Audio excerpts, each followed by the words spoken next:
देखिए, तीसरा बजट जो है वो ग्रामीण अर्थव्यवस्था को मजबूत करने के लिए प्रस्तुत किया गया। किसान के हाथ में सीधा पैसा कैसे पहुंचे, किसान की आय में बढ़ोतरी कैसे हो, बागवान के हाथ में सीधा पैसा कैसे पहुंचे, बागवान की आय में बढ़ोतरी कैसे हो, इस दृष्टि से हिमाचल प्रदेश की संपदा से एक भाग इस ग्रामीण अर्थव्यवस्था पर खर्च किया गया। उन व्यापारियों का, जो छोटे दुकानदार हैं, परचून विक्रेता है, चाय वाले हैं, सब्जी विक्रेता है, जो बाहर लगाते हैं, इस बजट के माध्यम से उनको जो ब्याज लगता है और जिनकी 3 लाख से कम आय है, 3 लाख रुपए तक का लोन ले रखा है, आय नहीं 3 लाख का लोन ले रखा है, उनके ब्याज के को सरकार अपने खजाने से धन देकर कम करने की कोशिश करेगी। चौथा, जो विधवा बहनें, उनके सारी बच्चों की पढ़ाई का खर्चा हिमाचल प्रदेश की सरकार उठाएगी। इस बजट में वो भी प्रावधान किया गया है। और जितना भी बजट है वो आम आदमी से जुड़ा है, सभी वर्गों का ख्याल रखा गया है। प्रदेश की अर्थव्यवस्था में हमारे फैसलों का असर दिखना शुरू हुआ है और मुझे खुशी है कि हमारी अर्थव्यवस्था में सुधार आ रहा है और हमारे लोगों के पास सीधा पैसा जा रहा है। आज बजट पास होने पर मैं सभी प्रदेशवासियों को बहुत बहुत शुभकामनाएं देता हूं। सरकारी कर्मचारियों का जो डीए है वो 1 जून से उनको मिल जाएगा। 15 मई के बाद किसी भी समय उनको डीए मिल सकता है, क्योंकि अप्रैल के महीने में हम अपनी ट्रेजरी को ठीक कर रहे हैं। और जो 70 साल से 75 साल का इस वित्तीय वर्ष में हम पूरा एरिया दे देंगे। उसके अलावा जो और कर्मचारी हैं उनका भी थोड़ा थोड़ा एरिया हम इस वित्तीय वर्ष में उन्हें देंगे।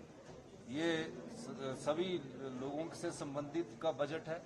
छोटे दुकानदार और युवाओं के लिए, छोटे दुकानदार, चाय विक्रेता, पान विक्रेता, सबके लिए बजट में कुछ न कुछ इस संपदा का भाग दिया गया है। और युवाओं के लिए जो अपने घर में सोलर पावर प्रोजेक्ट लगाना चाहते हैं, ट्राइबल में जो लगाएगा उसे 5% की सब्सिडी मिलेगी। यानी कि 1 मेगावाट का जो सोलर पावर प्रोजेक्ट लगाएगा, अगर उसकी कीमत 2 करोड़ रुपया है और उसमें इंटरेस्ट अगर 9% है तो 5% सरकार की तरफ से उपलब्ध करवाया जाएगा।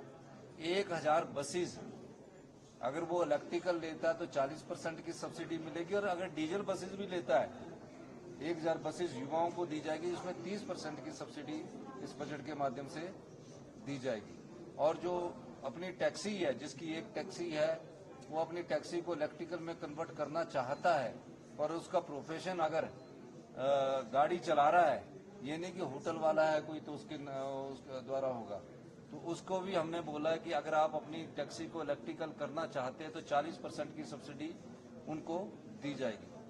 पर्यावरण की दृष्टि से भी ये बजट महत्वपूर्ण है।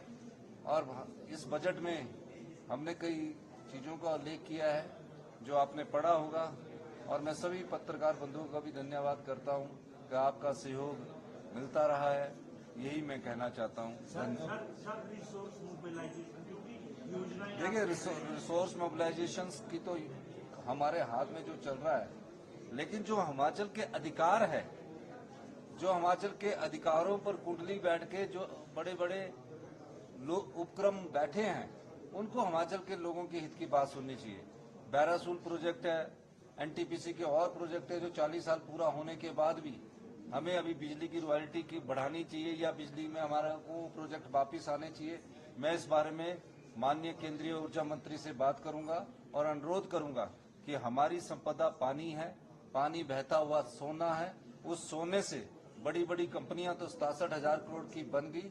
हिमाचल प्रदेश का बजट जो 58,000 करोड़ है, जिसमें भी अभी 5-6 हजार करोड़ का होल है उस बजट में, तो उसके आधार पर भी आप हमारी जो संपदा पानी के रूप में है उसमें हमें हमारा अधिकार दीजिए। इसके बारे में मैं आने वाले समय में केंद्रीय नेतृत्व से बात करूंगा। और मैं बीजेपी के नेताओं से भी चाहूंगा कि जिन प्रोजेक्टों की उम्र 40 साल है और दिल्ली में केंद्र की सरकार है, उसमें हमारे साथ मिलकर अगर उनके नेतृत्व में भी जाना पड़े बीजेपी के, तो मैं उसमें भी चलने के लिए तैयार हूँ। हिमाचल के अधिकारों के लिए मैं उनके नेतृत्व में भी चलने के लिए तैयार हूँ। यही मैं कहना चाहता हूँ। बहुत बहुत धन्यवाद। सीबीआई जो है वो लगातार शिकंजा